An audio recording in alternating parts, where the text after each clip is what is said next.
जब हम ऊष्मा स्थानांतरण की विधियों की बात करते हैं कि ऊष्मा जो ऊर्जा होती है हमारी, जिसे हम गर्मी कहते हैं सिंपल भाषा में, तो इसके संचरण की 3 विधियां होती हैं, चालन, संवहन और विकिरण। चालन क्या होता है?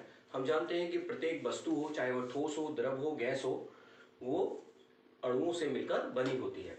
तो इसके अंदर हम प्रैक्टिकल एक करते हैं। मान लीजिए पानी हम गर्म कर रहे हैं और इसके अंदर अगर मैं इस चम्मच को डालूं गर्म पानी के अंदर, तो मुझे निश्चित रूप से थोड़ी देर में जब डाले रहूंगा तो क्या होता है, चम्मच के इस तरह के जो अणु होते हैं वो गर्म होंगे और वो क्या करेंगे, पड़ोस के अणुओं को ऊष्मा देते रहेंगे और बारी बारी से ये ऊष्मा मेरे हाथ तक यहाँ तक पहुँच जाएगी और मुझे थोड़ी देर बाद ये चम्मच भी गर्म होता महसूस होगा इस सिरे पर पकड़े होने पे, जबकि ये सिरा गर्म पानी के अंदर है। इसके बाद दूसरा प्रैक्टिकल हम ये देख सकते हैं, ये एक पटरी है और पटरी के अंदर हमने बाकायदा पिनों को मोम की सहायता से, ये जो मोम होता है मोमबत्ती है, इसकी सहायता से हमने इस पर लगा दिया है। अब हम इस प्रैक्टिकल को कर रहे हैं। इसको मैंने पटरी को बाकायदा उल्टा करके रख देंगे हम और इससे यहाँ पे कोई ईंट के द्वारा किसी चीज़ के द्वारा सपोर्ट करके रख देंगे और जब हम इस सिरे को गर्म करते हैं तो क्या होता है, ये पिने देर तक हम गर्म करेंगे इस प्रैक्टिकल को तो हम देखेंगे ये पिनें जो होती है बारी बारी से गिरती हैं। पहले ये पिन गिरेगी, फिर ये पिन गिरेगी लाल वाली, फिर ये हरी वाली और ये पीली वाली, पहले सफ़ेद वाली। कारण क्या है, जब यहाँ के इस जो पटरी है इसके यहाँ के अणु जो गर्म होंगे तो वो पास के अणुओं को ऊष्मा देते रहेंगे और वो अपने पास वाले अणुओं को ऊष्मा देंगे और बारी बारी से यहाँ की ऊष्मा पहुँचती रहेगी। जैसे जैसे वो आगे बढ़ती रहेगी ये पिनें गिरती रहेंगी। इस प्रैक्टिकल के माध्यम से बच्चों को हम सिखाते हैं। तो ये विधि हमारी कहलाती है चालन विधि।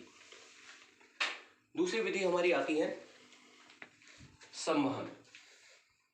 चालन जो होता है ठोस पदार्थों में होता है और संवहन द्रवों तथा गैसों में होता है।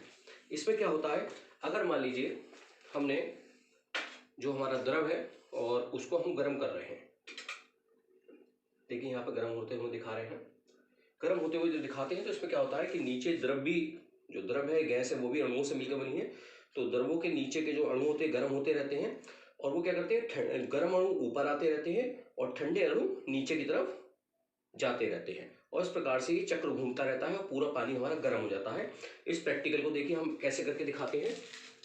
ये पानी हमारा गर्म हो रहा है इस मोमबत्ती के माध्यम से और इसके अंदर हम लाल दवा पोटेशियम परमैंगनेट को डाल देते हैं और डालने के बाद आप देख सकते हैं कि किस प्रकार से क्या होता है। देखिए अब आप क्लियर पास में आके देख सकते हैं कि यहाँ पे देखिए धाराएं बन रही हैं।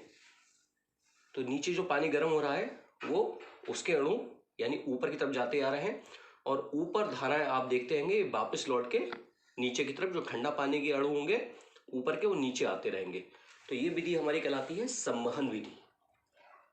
इसके अंदर पोटेशियम परमैंगनेट इस बारे डाला गया है कि इस अवधारणा को आप सही से समझ सकें।